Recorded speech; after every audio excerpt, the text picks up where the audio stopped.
funciones, ya vimos el tejido epitelial, es una función de revestimiento, una función protectora, ahora tenemos el tejido conectivo. Ok, el tejido conectivo va a sostener los epitelios, ¿ok? Va a tener una función de termorregulación, defensa y de reparación. También sirve como depósito de hormonas y citoquinas. La mayoría de estos tejidos van a derivar del mesodermo y proporcionan una estructura que soporta todo el cuerpo por medio de cartílagos y huesos. Van a estar compuestos por células, fibras y sustancia fundamental amorfa con porciones variables y de acuerdo a esto va a ser su clasificación. ¿Ya? Y el mesénquimo embrionario es un tejido conectivo único porque carece de fibras durante el desarrollo temprano. ¿Ok? Tenemos en esta imagen tejido conectivo. ¿Ok? Tenemos células. Aquí. Tenemos fibras con todas las nosadas y sustancia fundamental que son todos los espacios en blanco que lo rodeen. ¿Ok? Entonces, de eso está compuesto el tejido conectivo. Ahora, el tejido conectivo puede ser bien embrionario y adulto. ¿Cuál va a ser la diferencia? En estos casos tenemos... No cuenta con fibras. Está compuesto por fibras. Sí. Entonces, el tejido conectivo tiene distintas células, ¿ok?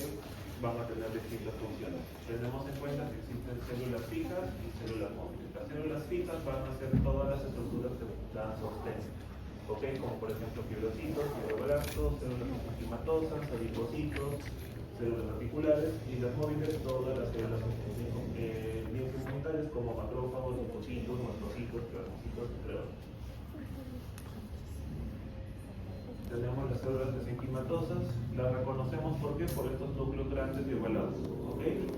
Sobre todo también porque tienen un citoplasma claro. Cuando hablamos de claro en histología nos referimos a color blanco, ¿ok? Entonces tienen un citoplasma claro, que es todo este, se parece un huequito, ¿ok? En el centro está la célula, el citoplasma es claro y, bueno, se notan distintos procesos, ¿ok? Y estas células son pluripotenciales, o sea que se pueden diferenciar en otros tipos de células de tejido conectivo. Ahora, los fibrocitos son las más comunes. Tenemos células que son alargadas, formas de usos, ¿ok? Todo esto que ven aquí como una línea de color fucsia es el núcleo de una célula, ¿ok?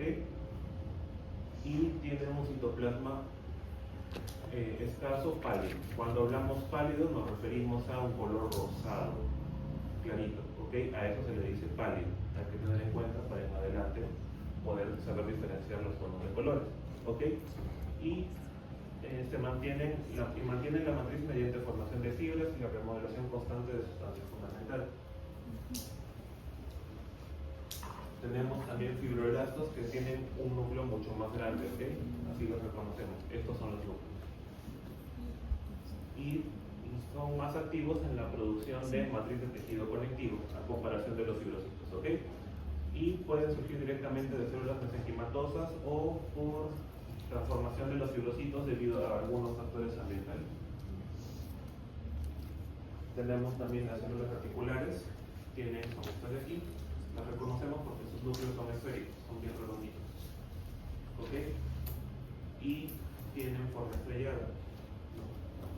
Como estrellitas. Ahora, su citoplasma es basófilo. ¿Qué me refiero con basófilo? ¿Alguien tiene idea? De color ¿Qué es morado morado? o azul. No, morado es el núcleo. El citoplasma es de color rojo. Claro, ok. Ahora, si dices basófilo es que tiene afinidad por las bases, ¿ok? Ya, entonces no voy a entrar a la química porque no viene al caso, pero hay que tener en Es cuenta azul. que... ¿Tenía de azul basófilo? No. Los azules son acidófilos, como el núcleo. Ya, la hematoxilina tiñe, acidófilos, la eosina basófilos, ¿ok? Por eso el contraste. Entonces, la eosina es una base, entonces va a unirse a las estructuras basófilas, como en este caso los citoplasmas, se ven bien rosaditos, ¿ok? Y estos células articulares van a formar una red estructural como en órganos, sobre todo hematopoyéticos o linfoides, como los ganglios linfáticos, vaso, médula ósea, y se fijan en el tejido y son capaces también de fagocitar. tenemos los adipocitos, que pueden ser uniloculares o multiloculares. ¿Ok? La diferencia está en la cantidad de gotas lipídicas dentro de su citoplasma. ¿Ok? Los uniloculares, como estos por ejemplo, son células esféricas. ¿Ok? Tienen una gota de grasa lipídica grande que desplaza los núcleos hacia la periferia. ¿Ok? Y tienen un citoplasma escaso, que en este caso es el que nos va a ayudar a delimitarlos. ¿Ok? Tenemos aquí el núcleo que se ve moradito y toda una línea que lo rodea, con lo rosado, que es el citoplasma. Y las gotas lipídicas que se van a ver blancas. ¿Ok? Entonces, de esa manera es que las podemos diferenciar y tienen una función sobre todo energética. Y los multiloculares, como podemos ver aquí, ¿okay? Tienen múltiples gotas lipídicas, ¿okay? Y sus núcleos son más centrales, a diferencia de los otros que son periféricos. Y los encontramos en la grasa parda, sobre todo en los recién nacidos, por lo que permite mantener la temperatura del cuerpo. Ahora, los pelicitos, ¿okay? Son células periendoteliales. Por ejemplo, aquí tenemos un vaso, ¿verdad? Y esto de aquí es el endotelio. ¿Qué tipo de epitelio es este?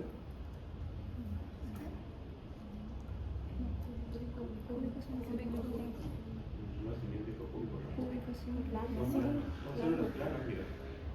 Sus núcleos como son alargados. Y todo esto de acá es el citoplasma. ¿Ok? Son células planas. ¿Cuántas capas son? Una. Sería un epitelio simple plano. ¿Ok? Y vamos a ver a los pelicitos que rodean al endotelio. Esta es la luz vascular, el endotelio, y estos son los pelicitos. Como pueden ver, son núcleos grandes, similares a los fibrocitos, ¿ok? Pero, ¿por qué se diferencian? Una, porque siempre los van a ver formando paredes de vasos, ¿ya? Debido a que tienen, una de sus funciones es justamente regular el flujo sanguíneo. Y tienen también ciertos procesos elásticos que de repente no se aprecian bien con esa tinción, sino de repente con otras coloraciones. Pero siempre los van a ver rodeando los vasos, a diferencia de los otros que se encuentran sueltos en el tejido conectivo. Ahora, también les mencioné que habían células inmunitarias, ¿ok? Como los mastocitos. Bien pueden ser redondeadas, bien pueden ser ovaladas. Tienen un núcleo central que en este caso se ve clarito, como un rosado. Y todo su citoplasma es granular, ¿ok? Gránulos que pueden secretar histamina, heparina, entre otras proteasas, ¿ok? Y se pueden observar con mayor detalle en estas coloraciones. Hay que tener en cuenta que estas son los únicos que tienen un citoplasma granular. Tenemos también macrófagos, que son fagocitarios, ¿ok? Pueden ser bien histiocitos, que se ven más epitelioides, como células epiteliales, ¿ok? Y también pueden estar también localizados en tejidos específicos, como por ejemplo en el hígado, las células de Kupffer, las microglias en el sistema nervioso, las células de Langerhans en la dermis y los citoplasmas en el hueso. ¿Ok? Son células grandes, como pueden ver, ovoides o esféricas, que contienen varios vacuolas citoplasmáticas. Si este es el núcleo, todo esto es el citoplasma y como pueden ver se ven como burbujitas. ¿Ok? Por eso es que se ven así como manchitas entre blancas y rosadas. Incluso aquí también tenemos un núcleo.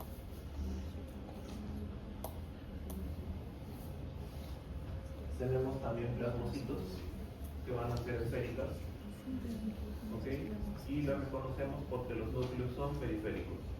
Y hacia el centro tenemos estas estructuras que son sus aparatos de Golgi. ¿Por qué son de esta forma? Porque estos de aquí secretan inmunoglobulinas, ¿ok?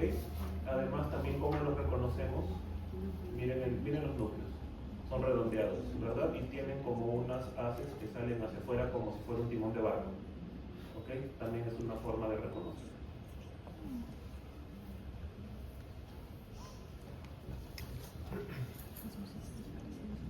Tenemos también otro tipo de células, como las células pigmentarias. Este de aquí es un epitelio, ¿no? Puede ser piel. Hacia la zona basal tenemos estas células que se ven marrones, ¿verdad? Son melanocitos. ¿Ok? Tienen su núcleo, tenemos con su pigmento. Entonces también forman parte del tejido conectivo, las células pigmentarias. También tenemos distintos tipos de células, también glóbulos blancos, ¿ok? Como neutrófilos, los reconocemos porque sus núcleos son segmentados. Estos que tienen núcleos como si fueran aurífonos son eosinófilos. ¿Ok? ¿Este de acá qué es? citoplasma granular, un mastol. Ok. Y por acá este de aquí son los que sí. Y los del fondo son regular. Ahora, también mencioné que el tejido conectivo estaba formado por fibras. Entonces, son de tres tipos: fibras de colágeno, fibras elásticas, fibras reticulares. Y van a estar adheridas a la matriz del tejido conectivo mediante fibronectina y nacitina. ¿Ok? Ahora vamos con el colágeno, que es la más común. ¿Ok? Es la principal y se encuentra en casi todos los tejidos conectivos. ¿Ok? Y se van a teñir de rosado, que tener en cuenta con hematoxilineosina, o de azul con la tinción tricrómica. Por ejemplo, aquí tenemos dos fotos. ¿Ok? Es la misma lámina. La primera, que se ve rosada, de hematoxilineosina, lo reconocemos porque se tiñen de rosado y son todas estas como fibras, ondas que están ahí color rosado acelulares. ¿Ok? Y en la tricrómica se van a poner de color azul. Y esta tinción nos ayuda, por ejemplo, por ejemplo, a nosotros los patólogos, porque si queremos observar o diferenciar el colágeno de otro tipo de estructuras, como ven aquí, se solicita esta tinción sobre el bloque y vamos a entender si ese color es azul, es colágeno, y ya vamos a todo el análisis de qué podría ser o a qué podría deberse. Ahora, tenemos distintos tipos de colágeno. Algunos que son intersticiales, como por ejemplo el tipo 1, lo encontramos en dermis, huesos, tendones. El tipo 2, que forma pelillas muy delgadas, encontramos en los cartílagos. El tipo 3, que lo encontramos en las paredes de vasos sanguíneos y forma parte del estroma de glándulas, riñón y algunos de otros órganos del cuerpo. El tipo 5 lo tenemos en tendones, huesos, músculos, cápsulas de órganos, ¿ya? Y el tipo 11 en cartílago hialino y elástico. También tenemos algunos que son basales, ¿ok?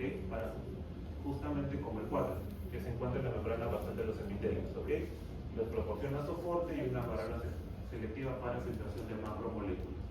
Y el tipo 7 va a servir para fijación o anclaje de la membrana basal con haces de fibras de colágeno tipo 1 y 3 adyacentes.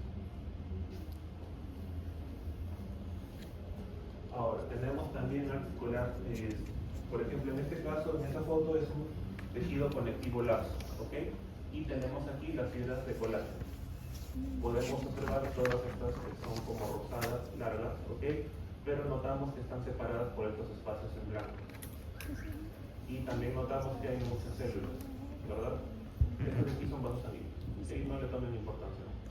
Ya tenemos aquí colágeno por aquí, por aquí, por esta zona, por esta zona, todo esto de aquí. Lo que ve en blanco sería sustancia fundamental, ¿ok? Y a diferencia del tejido conectivo denso, donde las fibras de colágeno están más unidas entre sí, ¿ok? Hay más colágeno que sustancia fundamental y menor cantidad de células. Entonces, de esa manera diferenciamos el tejido conectivo laxo del denso, ¿ok? Ahora, las fibras reticulares van a formar redes alrededor de capilares, fibras musculares, sirven como andamio o como soporte y forman una parte integral de las membranas basales. ¿Ya? Y son fibras colágenos de tipo 3. ¿Ok? Y no las vamos a observar con hematoxilineosina, sino con otro tipo de coloraciones. ¿Ok? Como en el caso de la tinción de plata. Y las fibras reticulares son todas esas que están aquí al centro, que se ven como ligeras ondulaciones, pequeñitas, pero largas, ¿ok?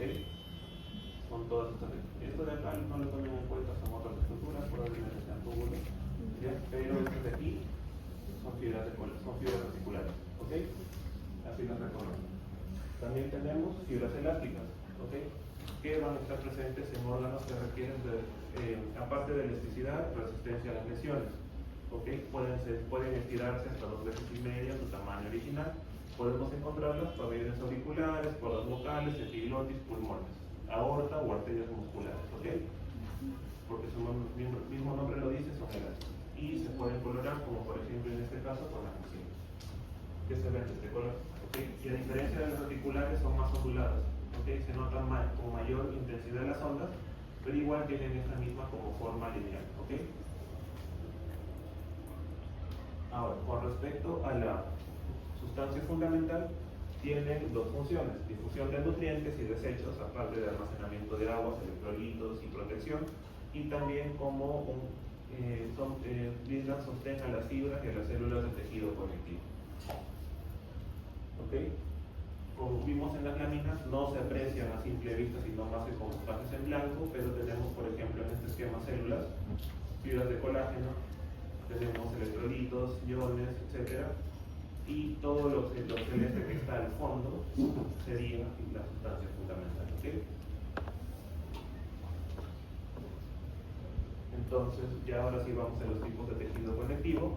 Tenemos el tejido conectivo embrionario versus el adulto, ¿ok? Con sus diversos tipos. Por ejemplo, el embrionario puede ser mesenquimatoso o mucoso, y el del adulto puede ser bien denso, laxo o alveolar, reticular, adiposo, ¿ok? Y dentro de los densos, regular o irregular. Con respecto al tejido embrionario mesenquimatoso, lo encontramos directamente en el embrión en desarrollo, ¿ok? Y tiene como componentes células mesenquimatosas y sustancia fundamental. No contiene fibras, como mencionaron, y forman una red tridimensional en tus procesos celulares. Por ejemplo, en esta imagen, ¿ok? Es la misma que vimos en las células mesenquimatosas, ¿ok? Pero tenemos igual las células mesenquimatosas, que son núcleos grandes, ovalados, citoplasmas claros, y todo lo que ven como rosado claro, con zonas más blanquitas, es la sustancia fundamental o amorfa. ¿Ok? Y esto va a dar origen a los tejidos conectivos en el adulto, así como vasos sanguíneos, incluso la sangre. Y este es el tejido conectivo mucoso gelatinoso, ¿ok? Esto lo encontramos en el cordón umbilical, o también en el epidermis embrionario. Y va a estar conformado por fibroblastos estrellados, que son estos de aquí, que si ven están como que forman como una red, ¿ok? Aparte también fibras de colágeno, que son muy escasas, pero podemos observarlas por aquí, y sustancia amorfa, que sería todo lo blanco que esté en el background. Vamos al tejido conectivo laxo, que tiene mayor distribución en los adultos, ¿ok? También en distintos animalitos, también, pero siempre en adultos. ¿Ok? Tenemos que las células y fibras están muy separadas por espacios de sustancia fundamental. Las tiene muchas células, ¿ok? Entre fijas y móviles, y posee los tres tipos de fibras articulares, colágenas y elásticas. ¿Ok? Otra imagen como la que vimos anteriormente del tejido conectivo laxo, tenemos fibras de colágeno separadas por mucha cantidad de sustancia fundamental, que son los espacios en blanco. También notamos que hay muchas células. Estos son vasos, ¿ok? Pero ven esos puntitos morados que están dispersos entre el colágeno y ahí son células. Y el tejido conectivo denso tiene más fibras que células y también escasa sustancia fundamental. Puede ser regular o irregular. ¿Ok? Entonces tenemos al tejido conectivo denso regular, que puede ser bien colágeno o elástico. Colágeno, ¿por qué? Porque tenemos la presencia de fibroblastos, fibrocitos, escasa sustancia fundamental, y ligamentos, lo podemos encontrar en ligamentos o tendones, a diferencia del elástico, ¿ok? Que tiene fibroblastos, fibrocitos y sustancia fundamental escasa. Y también y lo encontramos en ligamentos de arterias, ¿ok? Estas de aquí son fibras elásticas, por ejemplo, ¿ya? Porque se encuentran en las paredes vasculares, ¿ok? Ahora, el tejido conectivo denso y regular va a acompañar el epitelio de la piel, tejido gastrointestinal, y brinda sostén y protección, ¿ok? Y ayuda a la organización celular. Tiene mayor cantidad de colágeno, como ven está todo rosado, menor cantidad de fibras reticulares elásticas. Como saben, no se observan en este tipo de coloración. Y poca cantidad de células, ¿ves? Por aquí una que otra, pero no es como el otro, se nota la cantidad. Ahora, el tejido conectivo adiposo puede ser bien blanco, que son adipocitos de tipo exacto, y el brazo pardo, que son multilobulares, ¿verdad? La diferencia es que lo encontramos en el adulto, también lo encontramos en la grasa subcutánea, en los mesenterios o en el omento, y lo encontramos en los recién nacidos, en los animalitos que hibernan. ¿Por qué? Porque ayudan a mantener la temperatura corporal. Ahora están cositas, ¿ok? Igual pones un nombre, el grupo y el número de uno. Tejido conectivo, ¿no?